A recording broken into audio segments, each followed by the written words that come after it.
En el nombre del Padre, y del Hijo, y del Espíritu Santo. Amén.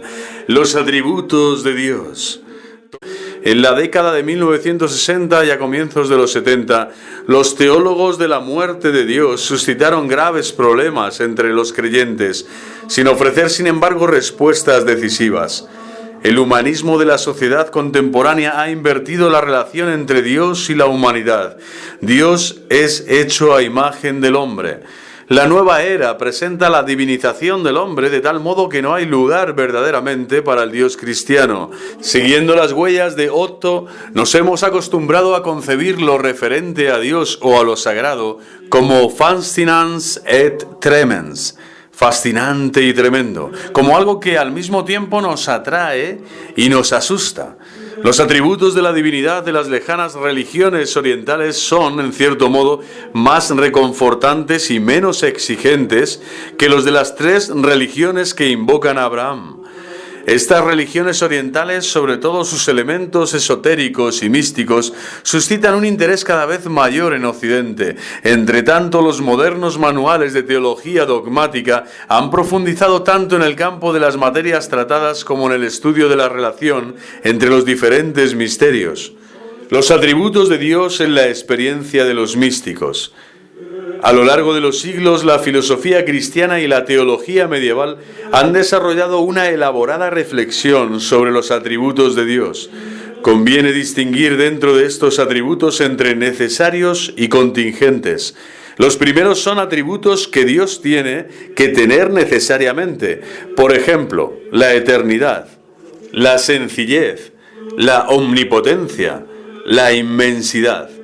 Los otros se deducen de las decisiones libres de Dios, como por ejemplo el ser creador, infinitamente misericordioso, salvador, Padre que destina a sus hijos a la vida eterna. Aunque se insiste en la prioridad de los atributos necesarios de Dios, son los contingentes los más visibles y efectivos en la religión y sobre todo en la espiritualidad. Las dos verdades contingentes más grandes son que Dios crea y salva y que posteriormente Dios invita, cura y habilita con su gracia y conduce a la unión con Él. Estos son en diversos modos los atributos más relevantes en la literatura mística. Constituyen la manifestación del atributo fundamental, Dios amor. Primera carta de Juan, capítulo 1, versículo 5. La teología clásica afirma en efecto que todos los atributos de Dios son uno en la divina simplicidad. Nuestro limitado conocimiento humano necesita considerarlos por separado. Sin embargo, no son sinónimos.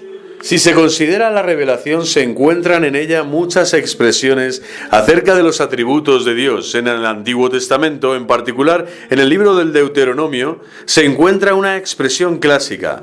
Dios es el Dios que da la salvación, el Señor que te sacó del país de Egipto, que instauró una alianza y una ley, que es fiel y misericordioso, un Dios celoso que no tolera rivales, un Dios justo que recompensa y castiga, pero que es lento a la ira y rico en gracia.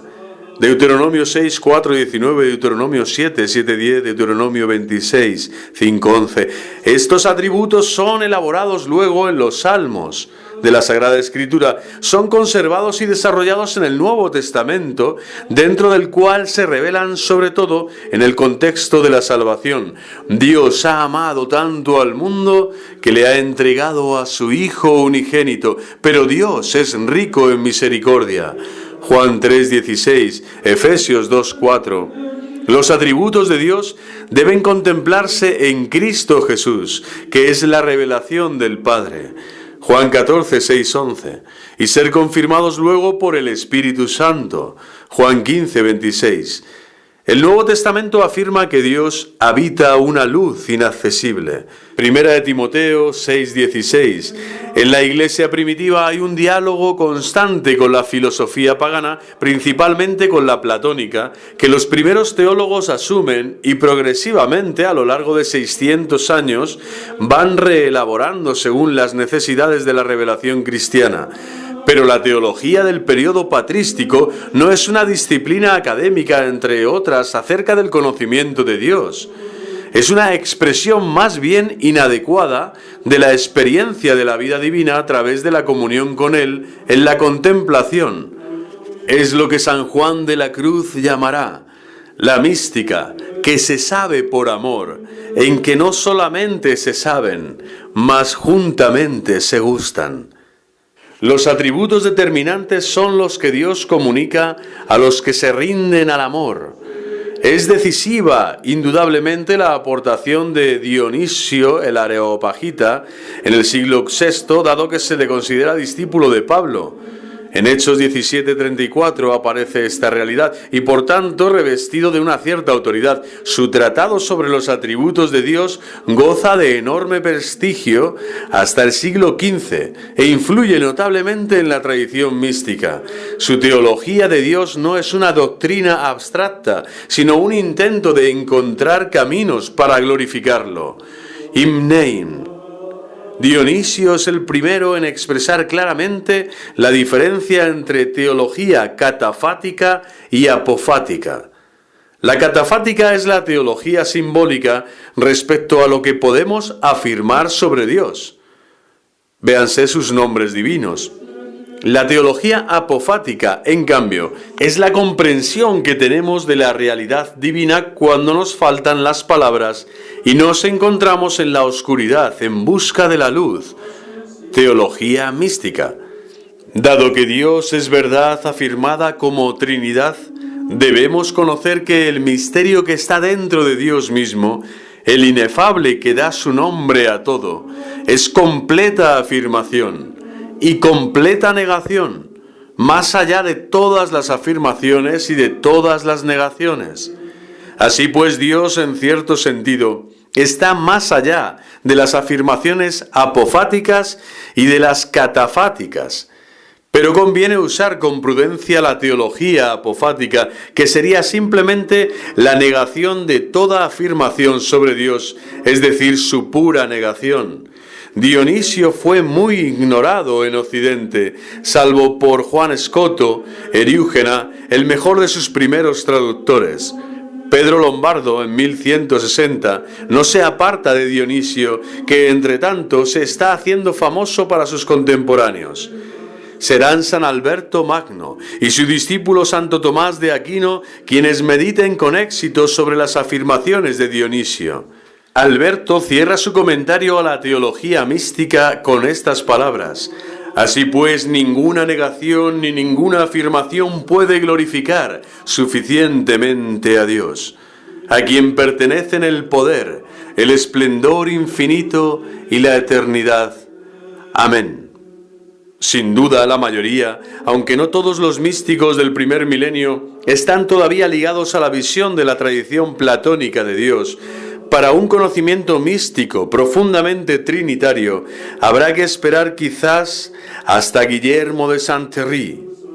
La teología trinitaria se ve al principio como catafática, pero puesto que representa al misterio inefable, es más profundamente apofática, incapaz de una comprensión y expresión adecuadas. La Trinidad se expresa clásicamente en términos de Padre, Hijo y Espíritu, pero los místicos han penetrado un poco más en el significado de estos nombres de múltiples modos. Por ejemplo, Padre, Palabra y Paráclito, siguiendo a Juan. Memoria, inteligencia y voluntad, siguiendo a San Agustín. Poder, sabiduría y misericordia, clemencia, siguiendo a Santa Catalina de Siena. Omnipotencia, sabiduría y amor, Santa Gertrudis la Grande. La historia de cada uno de los místicos es la revelación de algunos de los aspectos más profundos de los atributos. Así, Santa Catalina de Génova penetra en el misterio de la curación, doloroso amor del purgatorio. Santo Tomás de Aquino explora a Dios como bienaventuranza nuestra. La Beata Isabel de la Trinidad sondea la profundidad de la alabanza de su gloria, siguiendo a Pablo en Efesios 1:12. Pero la contemplación mística los lleva a la perfecta humildad, que deriva no de una contemplación del pecado, humildad imperfecta, sino de la contemplación de los atributos de Dios. La vida de todos los cristianos puede revelar de hecho algo de la bondad divina, aunque la persona no pueda distinguir los atributos que manifiesta o experimenta. El viaje espiritual es un descubrimiento continuo y una apropiación cada vez más profunda de los atributos de Dios. Dominus vobiscum, benedicat vos omnipotens Deus, Pater, et Filius, et Spiritus Sanctus.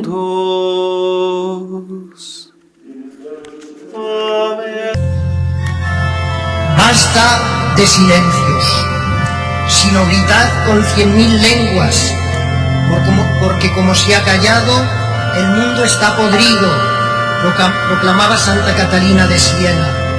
En cuestiones doctrinales,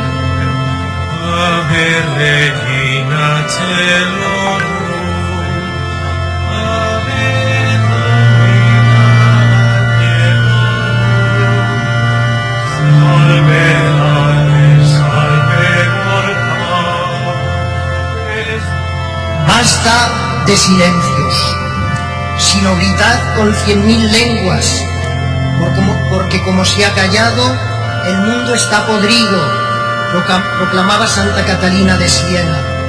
En cuestiones doctrinales,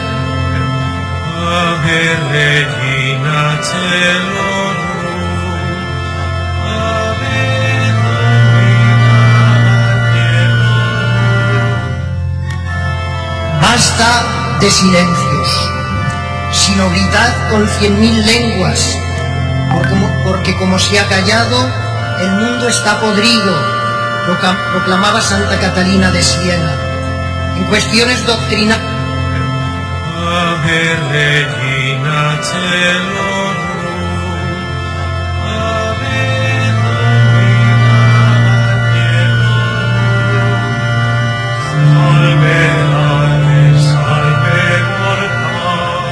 ¡Viva Cristo Rey!